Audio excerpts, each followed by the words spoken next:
আসসালামু আলাইকুম সবাইকে, কেমন আছেন সবাই? আশা করছি সবাই খুবই ভালো আছেন। আমিও আল্লাহর রহমতে খুবই ভালো আছি। সেলফ ট্রেনাপের পক্ষ থেকে আজকের ক্লাসে সবাইকে স্বাগতম জানাচ্ছি। আমি আছি আপনাদের সাথে ফাহিম। তো গত ক্লাসে আমরা দুইতলা পুকুরের উপরের মাপ দিয়ে একটা অঙ্ক করেছিলাম।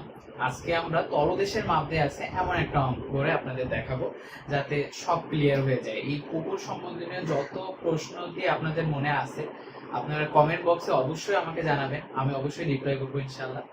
এবং আজকের পরে আশা করছি যে সবার পুকুর সম্বন্ধীয় যাবতীয় সকল প্রশ্নগুলো দূর হয়ে যাবে এবং আমরা পুকুর নিয়ে পরবর্তীতে যে কোনো রকমের সমস্যা আমরা সলভ করতে পারবো। ঠিক আছে?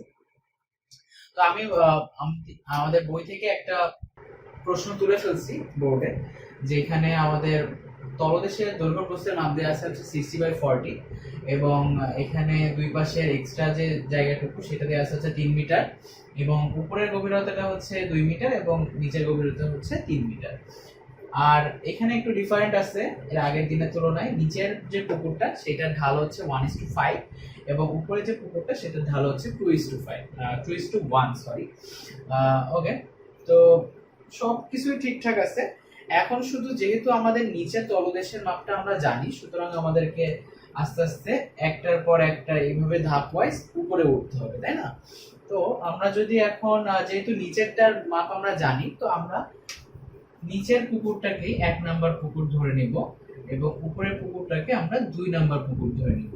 কেননা আমরা যখন কাজ শুরু করব তখন কিন্তু আমাদের যেহেতু নিচের পুকুরের মাপটা জানা আছে, সুতরাং আমরা হচ্ছে নিচের পুকুরের কাজটা আগে করব এবং দেন আমরা উপরের পুকুরের কাজটা করব। কেননা আমাদের তো এইটুকু জায়গা মানটা কিন্তু আমাদের জানা লাগবে। তার সাথে উপরে যখন যেহেতু আমরা উপরে যাচ্ছি, যেহেতু উপরেরটা নির্ণয় করার সময় তখন আমাদের এইটুকু যে জায়গার মানটা পাবো সামথিং লাইক, যদি ধরি আমরা 50 পেলাম, 50-এর সাথে দুই পাশে 3 যোগ করলে কিন্তু আমরা এই যে পুরোটা উপরের পুকুরটা তলদেশের মানটা পেয়ে যাচ্ছি। তো আমরা আসবো এখানে ধীরে ধীরে। তো আমরা যদি এই চিত্রটাই একটু সাইডে এঁকে ফেলি তাহলে আমাদের অঙ্ক করতে হয়তো সুবিধা হবে।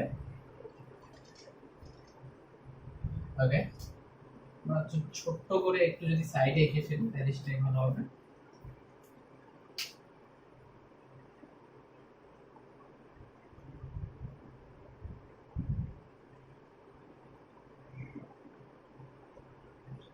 is to 1, 1.5 is to 1, 60 into 40. এটা দেওয়া ছিল হচ্ছে 3 মিটার, এটা দেওয়া ছিল হচ্ছে 2 মিটার, আর এটা ছিল হচ্ছে 3, এটা ছিল হচ্ছে 3। ওকে, তো শুরুতে আমাদের কি লিখতে হবে? আমাদের লিখতে হবে যে 1 নং পুকুরের ক্ষেত্রে। ঠিক আছে, 1 নং পুকুরের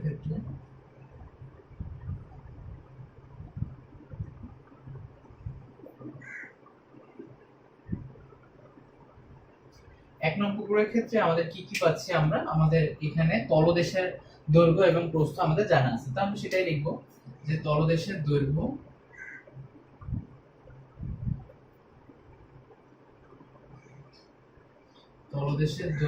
সমান L1 আমরা লিখি যদি 60 মিটার, অতএব উপরিদেশের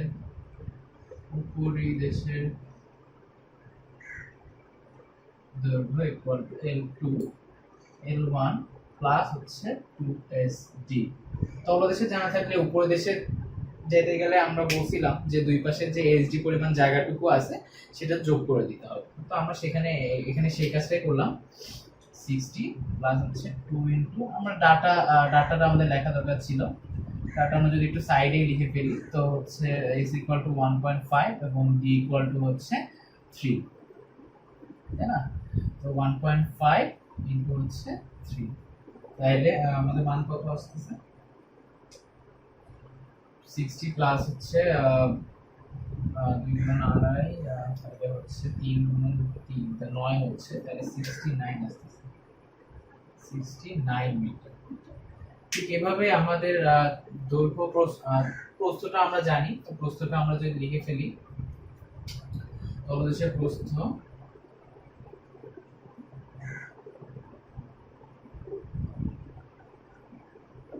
তলদেশের প্রস্থ b1 ইকুয়াল টু হচ্ছে 40 মিটার। অতএব উপরিদেশের টার্মস অফ সেমি আগের দিন আমরা যেসব টার্ম করছিলাম ঠিক ওগুলাই, জাস্ট হচ্ছে আমাদের দুইটা বিষয়ে খেয়াল রাখতে হবে যে আমরা যখন উপরে উঠতেছি তখন ওই দুইটা যোগ করে দিতে হবে, এইটুকুই, আর বেশি কিছু না। 1.5 ইনটু হচ্ছে 3 তাহলে হচ্ছে 49 মিটার। আমাদের দৈর্ঘ্য প্রস্থ আমরা বের করে ফেলছি, সুতরাং এখন আমাদের কাজ হচ্ছে ক্ষেত্রফলের দিকে যাওয়া। তো আমরা এখন ক্ষেত্রফলও বের করে ফেলবো। তো তার আগে যদি আমরা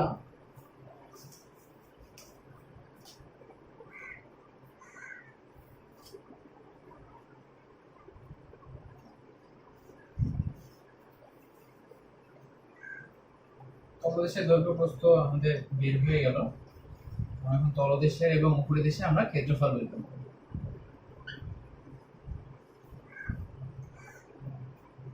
তাহলে আমরা লিখবো যে তলদেশের ক্ষেত্রফল a1 ধরলাম এটাকে, তো এটাকে a1 ধরার পরে আমরা l1 ইনটু b1, তাই না? l1 ছিল হচ্ছে 60 এবং b1 ছিল হচ্ছে, তো 4/24 মানে হচ্ছে 2400 মিটার স্কয়ার। এবং এই উপরের দেশেরটা যদি আমরা নিচে লিখি যে উপরের দেশের ক্ষেত্রফল, অতএব উপরের দেশের ক্ষেত্রফল ইকুয়াল হচ্ছে a2, এটাকে আমরা যদি লিখি যে l2 ইনটু হচ্ছে b2, এটা আমরা পেলাম হচ্ছে 69 ইনটু 49। 69 ইনটু 49 কত হয়? তো 300। এই হয়ে গেল আমাদের উপরিদেশ এবং তলদেশের ক্ষেত্রফল। এবার আমাদের বের করতে হবে মাঝের ক্ষেত্রফল। এটা আমরা কিন্তু এখন পর্যন্ত এই প্রথম যে পুকুরটা আছে এই প্রথম পুকুরের কাজ করতেছি, এটা হচ্ছে আমাদের সেকেন্ড পুকুরে কিন্তু এখন আমরা যাই। তো তোমরা সময় নোট করে নিবা অবশ্যই আমার সাথে সাথেই। আমি একটু দ্রুত করতেছি, তোমরা চাইলে পজ করে নোট করে নিতে পারো। তো আমরা এখন লিখব হচ্ছে মাঝের ক্ষেত্রফল। আমরা যদি এখন লিখি মাঝের ক্ষেত্রফল, এটাকে আমরা লিখব হচ্ছে am। আমরা নিচেই লিখি, এখানে জায়গা হবে না, তো আমরা লিখি যে am ইকুয়াল, তাহলে আমাদের লিখতে হবে হচ্ছে am l2 plus plus b1 plus b2 equal হচ্ছে ভাগ হচ্ছে 2। তো l1 এর মান আমরা জানি হচ্ছে 60 প্লাস হচ্ছে 69 ভাগ হচ্ছে 2, আর এখানে হচ্ছে 40 প্লাস 49 ভাগ হচ্ছে 2। তো 60 প্লাস 69 কে যদি আমরা যোগ করি তাহলে হয় হচ্ছে 229। 229 কে যদি 2 দ্বারা ভাগ করি তাহলে আমাদের মান আসবে। আচ্ছা, আমরা যদি ডিরেক্ট মানটাই বসাই তাহলে সেটা মনে বেটার হবে। 1870.25 মিটার। এইটা হচ্ছে আমাদের মাঝের ক্ষেত্রফল হয়ে গেল। এখন আমরা জাস্ট হচ্ছে আমরা যেই সূত্র দিয়ে আমরা আমাদের মাটি কাটা এস্টিমেটটা বের করব, মাটি ভাঙনের কাজের পরিমাণটা বের করব, সেই সূত্রের মধ্যে যদি আমরা এই মানগুলো জাস্ট বসায় দেই তাহলে কিন্তু আমরা হচ্ছে আমাদের পুকুরের মাটি কাটার পরিমাণটা পেয়ে যাচ্ছি, তাই না? গত ক্লাসে আমি দেখাইছিলাম, অবশ্যই যারা গত ক্লাস করো নাই তাহলে কিন্তু তাদের কিন্তু একটু ডিস্টার্ব হয়ে যাবে এই ক্লাসটা বুঝতে গিয়ে। তো অবশ্যই তোমরা গত ক্লাসটা অবশ্যই করে রাখবে, 1 নাম্বার এবং 2 নাম্বার ক্লাসটা অবশ্যই করবা। এবং আমি 3 নাম্বার ক্লাসটাও 3 নাম্বার ক্লাসে কিন্তু ছিল হচ্ছে আমাদের দোতলার পুকুরের বিষয়ে, তো সেই ক্লাসটাও কিন্তু তোমাদের দেখতে হবে। তো এই হয়ে গেল আমাদের মাঝের ক্ষেত্রফল, আমরা সবই পেয়ে গেছি। এখন আমাদের মোট পুকুরের যে আমাদের মাটি কাটার পরিমাণটা সেটা কিন্তু বের করতে হবে। ঠিক সেম নিয়ম, সবকিছুই সেম প্রথম পুকুরের ক্ষেত্রে। এখন আমরা হচ্ছে প্রথম না লিখলেও হয়, পুকুরের মাটি কাটার কাজ, পুকুরের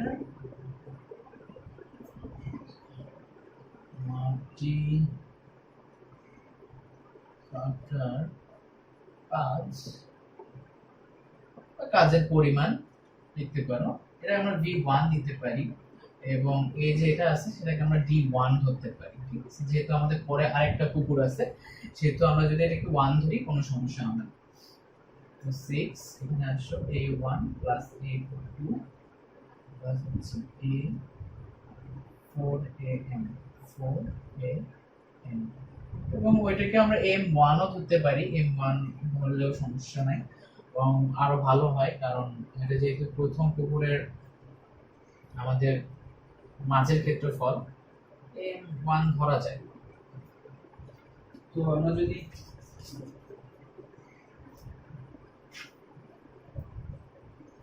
আমরা যদি মানটা বসাই তাহলে এটা হচ্ছে তোমার হচ্ছে 3 মিটার 1 ছিল হচ্ছে আমাদের 2400 প্লাস হচ্ছে A2 ছিল হচ্ছে 381 মেবি, তাই না? 381, ইয়েস।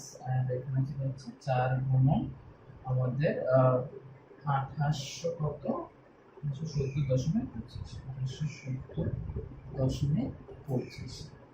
এই যে এই পুরো ক্যালকুলেশন করার পরে আমাদের যে মানটা আসে সেটা হবে হচ্ছে 8631 মিটার, 8631 মিটার। অবশ্যই আমরা মিটার কিউব লিখবো, কেননা মাটি কারণের কাজ বা মাটি খোঁড়ার কাজ কিংবা মাটির কাজগুলো আসলে সাধারণত ঘন করতে হবে, দৈর্ঘ্য গুণন প্রস্থ গুণন উচ্চতা, এইটা করতে হবে। তো অবশ্যই গণনা করতে হবে। এইগুলো হচ্ছে আমাদের প্রথম পুকুরের কাজ, আমরা কেবলমাত্র এইটুকুর কাজ করছি, এবং এরপরে আমাদের 2 নম্বর পুকুরের কাজ করতে হবে, যেখানে আমাদেরকে এই উপরের যে আমরা ইয়েটা বের করবো এখানে তিনগুলা কিন্তু হচ্ছে যোগ করে দিতে হবে। তো আমরা এটার মধ্যে এখন আসবো, ধারণা করতেছি তোমাদের এগুলো তোলা হয়ে গেছে, আমরা মুছে দেই এবং আমরা এখন লিখবো যে দ্বিতীয় পুকুরের ক্ষেত্রে।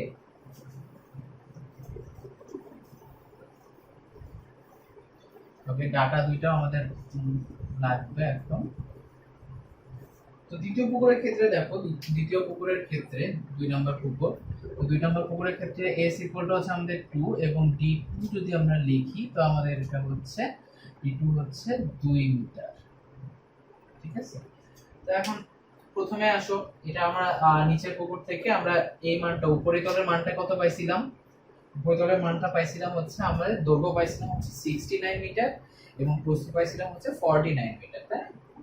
এখন আমরা যদি লিখি যে দ্বিতীয় নং পুকুরের ক্ষেত্রে উপরিতলের ওটা কিন্তু হচ্ছে তলদেশের দৈর্ঘ্য হবে, যেহেতু প্রথম নম্বর যে পুকুরটা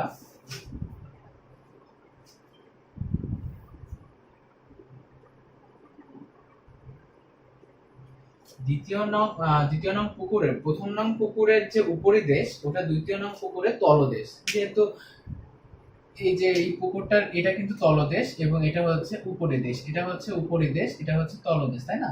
কিন্তু আবার যখন তুমি এই যে এই নিচের পুকুরটা যখন তুমি হচ্ছে এটা নির্ণয় করছো তখন কিন্তু এই উপরে এই পুকুরটা নিচের পুকুরটার এটা ছিল হচ্ছে উপরিদেশ এবং এটা ছিল হচ্ছে তলদেশ, তো ওটা উল্টে যাবে। তো আমরা এখন লিখবো যে তলদেশের দৈর্ঘ্য দ্বিতীয় নং পুকুরের ক্ষেত্রে তলদেশের দৈর্ঘ্য এটাকে আমরা L3 লিখতে পারি, যেটা আমাদের ছিল হচ্ছে L2 এর মানটা নিব আমরা, প্লাস করে দেব দুই পাশে যে দূরত্বটা আমাদের 3 3 করে বাড়তি আছে সেই দুইটা আমরা প্লাস করে দেব। তো এটা ছিল হচ্ছে আমাদের 69 প্লাস হচ্ছে 3 গুণ 6, তাহলে হচ্ছে আমাদের 75 মিটার হবে। ঠিক একই ভাবে এখন আমরা উপরিদেশের তাইলে আমরা দৈর্ঘ্যটা পেয়ে যাব না,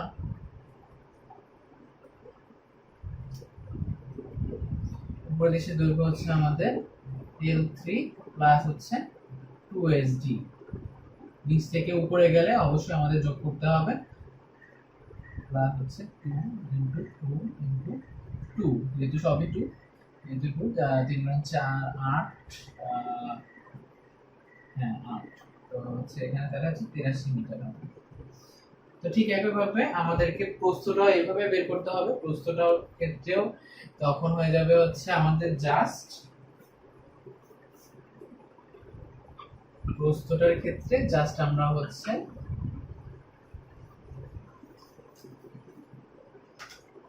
আমরা হচ্ছে কি করব, এখানে লিখবো হচ্ছে b3 এবং এখানে লিখবো হচ্ছে b2 প্লাস হচ্ছে 2 ইনটু 3। b2 এর মান ছিল আমাদের 49, তাহলে আমাদের এখানে হবে হচ্ছে 55 মিটার, তাই না? আবার যদি আমরা প্রস্থে আসি, তো প্রস্থে আমরা লিখবো কি, প্রস্থে আমরা লিখবো হচ্ছে b4 ইকুয়াল টু, এটা হচ্ছে আমরা লিখবো হচ্ছে b3 প্লাস 2sd, যেটা আমরা লিখবো হচ্ছে 55 প্লাস 2sd, তাহলে এটা হবে হচ্ছে 63, তাই না? দেখো বুঝতে পারছো কিনা তোমরা? মানে দুইটার ক্ষেত্রে আমরা হচ্ছে দুই পাশে 3 3 করে আমাদের এক্সট্রা যোগ করে দিতে হলো। এর আগের অঙ্কে আমরা করছিলাম আমাদের উপরের প্রথম পুকুরটা আমরা উপরেরটা ধরছিলাম, উপরে আমাদের মান দেওয়া ছিল, আমরা যখন নিচে আসছিলাম তখন আমরা এই পাশের যে এক্সট্রা জায়গাটা ছিল এই দুইটা আমরা মাইনাস করে দিয়েছি। এবং আজকে যেহেতু আমাদের এই অঙ্কে নিচে তলদেশের মানটা দেওয়া আছে, উপরে যেতে গেলে আমাদের অবশ্যই কিন্তু প্লাস করে দিতে হবে, তাহলে আমরা দৈর্ঘ্যটা পাবো। এরপরে হচ্ছে দৈর্ঘ্য প্রস্থ যেহেতু আমরা পেয়ে গেছি, সেহেতু আমাদের এখন কাজ হচ্ছে ক্ষেত্রফল নির্ণয়। ক্ষেত্রফল নির্ণয় তোমরা করতে পারবে অবশ্যই আমার ধারণা, কেননা হচ্ছে আমি এর আগের দুটো ক্লাসে অবশ্যই খুব সুন্দর করে দেখাই দিচ্ছি, এবং আজকেও কিন্তু একটু আগে এর আগের পুকুরটা আমরা ক্ষেত্রফল বের করলাম, এবং তারপরে আমরা পুকুরের সূত্রের সাহায্যে প্রিজমেটাল দিয়ে আমরা করতেছি। সাধারণত প্রিজমেটাল দিয়ে আমরা কিন্তু পুকুরের মাটি কাটার পরিমাণটা বের করে ফেলছি, এবং তারপরে কিন্তু হচ্ছে আমরা দুইটা পুকুরের যে পরিমাণটা আমরা পাচ্ছি সেই দুইটা পরিমাণ যোগ করে দিতে হবে, v equal to v1 plus হচ্ছে v2, তাইলে যে মানটা আসবে সেটা কিন্তু আমাদের মিটার স্কয়ারের কাজ, সেটাই হচ্ছে আমাদের অ্যানসার। তো আশা করি তোমরা এই অঙ্কটা বুঝতে পারছো, এবং এভাবেই তোমরা করতে পারবা ইনশাআল্লাহ। আমি যদি তোমরা করতে না পারো, তোমরা অবশ্যই কমেন্ট করে জানাবে যে তোমরা কেন কাজটা করতে পারতেছো না, আসলে কোথায় সমস্যা হচ্ছে। আমি ইনশাআল্লাহ তোমাদের কমেন্টে রিপ্লাই করবো ইনশাআল্লাহ, এবং তোমরা অবশ্যই ভিডিওতে একটা লাইক করবা যদি তোমরা বুঝে থাকো। এবং আজকে ক্লাসে এই পর্যন্তই ছিল। আল্লাহ হাফেজ সবাই।